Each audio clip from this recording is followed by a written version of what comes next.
नमस्कार मित्रों। आज मैं आपको सुनाने जा रही हूँ अधिक मास पूर्णिमा की कहानी। अधिक मास में जो भी इस कथा को सुनता है या पढ़ता है तो उसकी सभी मनोकामनाएं पूर्ण होती हैं। अधिक मास जिसे पुरुषोत्तम मास या मलमास भी कहा जाता है, पूर्णिमा का हिंदू धर्म में अत्यंत पवित्र स्थान होता है। इस दिन भगवान विष्णु श्री सत्यनारायण जी के रूप में और माता लक्ष्मी जी की पूजा की जाती है। इससे जुड़ी व्रत कथा का विशेष ही महत्व है। तो आइए जानते हैं अधिक मास की पूर्णिमा की पौराणिक व्रत कथा। पौराणिक कथाओं के अनुसार प्राचीन काल में एक नगर में ब्राह्मण दंपति रहता था। उनकी कोई संतान नहीं थी, जिसके कारण वे बहुत दुखी रहते थे। एक दिन वे दुखी होकर वन में भ्रमण कर रहे थे, जहां उनकी भेंट एक महान ऋषि से हुई। ऋषि ने उन्हें अधिक मास की पूर्णिमा की व्रत का पालन करने और भगवान विष्णु की विधि विधान से पूजा करने का मार्ग बताया।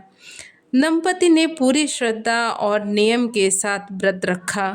उनकी सच्ची भक्ति से प्रसन्न होकर भगवान विष्णु ने उन्हें एक सुंदर और गुणी पुत्र का आशीर्वाद दिया। ऋषि के कहे अनुसार ब्राह्मण दंपति ने अपने बेटे के 16 वर्ष की आयु तक हो जाने पर भी पूर्णिमा का व्रत जारी रखने का संकल्प लिया था। जब उनका पुत्र 16 वर्ष का हुआ तो वह अपने मामा के साथ तीर्थ यात्रा यानी कि काशी के लिए निकल पड़ा। यात्रा के दौरान वे एक अन्य नगर में पहुंचे, जहां एक राजा अपनी पुत्री के लिए विवाह में मंडप पर बैठा था। लेकिन ठीक उसी समय दूल्हे की अचानक मृत्यु हो गई। विवाह के लिए उपस्थित लोगों ने ब्राह्मण पुत्र को देखा, जो बिल्कुल राजकुमार जैसा लग रहा था। उन्होंने राजा से निवेदन किया कि इसी लड़के से राजकुमारी का विवाह करवा दिया जाए। राजा मान गया और विवाह संपन्न हो गया।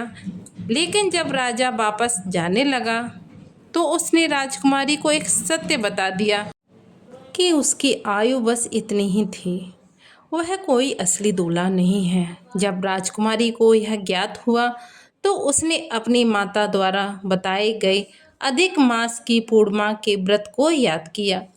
उसने पूर्ण निष्ठा और श्रद्धा के साथ भगवान विष्णु से प्रार्थना की और व्रत का पुण्य अपने पति यानी कि ब्राह्मण का जो पुत्र था उसको समर्पित कर दिया।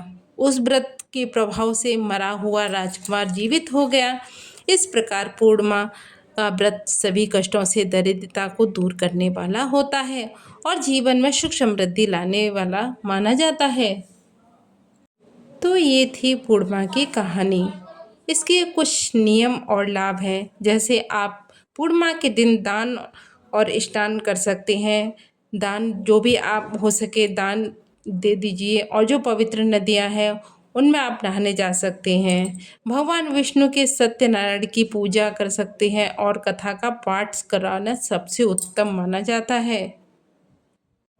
हिंदू धर्म में पूर्णिमा के दिन सात्विक रहना जरूरी होता है। इसमें हमें तामसिक भोजनों का उपयोग करने से मनाही रहती है। मांस मदिरा का उपयोग नहीं करना चाहिए और प्याज लहसुन का भी उपयोग ना करें। अपने बाल ना कटवाएं, नाखून ना कटवाएं, ये काटना अशुभ माना जाता है। तुलसी में माता लक्ष्मी जी का वास माना जाता है, इसलिए इस दिन भूलकर भी तुलसी जी के पत्ते ना तोड़ें।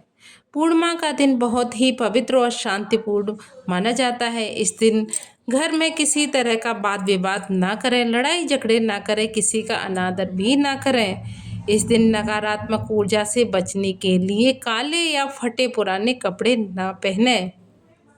इस दिन आप सुबह में स्नान करके और सफ़ेद चीज़ों का दान कर सकते हैं, जैसे चावल है, चीनी है, आटा है, और चींटियों को आप जैसे पंजीरी बना के आप डाल सकते हैं, जिससे माता लक्ष्मी और विष्णु भगवान को बहुत ही प्रसन्नता होती है और वो आपकी सभी मनोकामनाएं पूर्ण करते हैं। तो आपको कैसी लगी पूर्णिमा की कथा। अगर आपको ये कथा अच्छी लगी हो तो प्लीज़ मेरी वीडियो को लाइक करें, चैनल को सब्सक्राइब करें और शेयर करना ना भूलें। धन्यवाद। हर हर महादेव, हर हर महादेव, हर हर महादेव।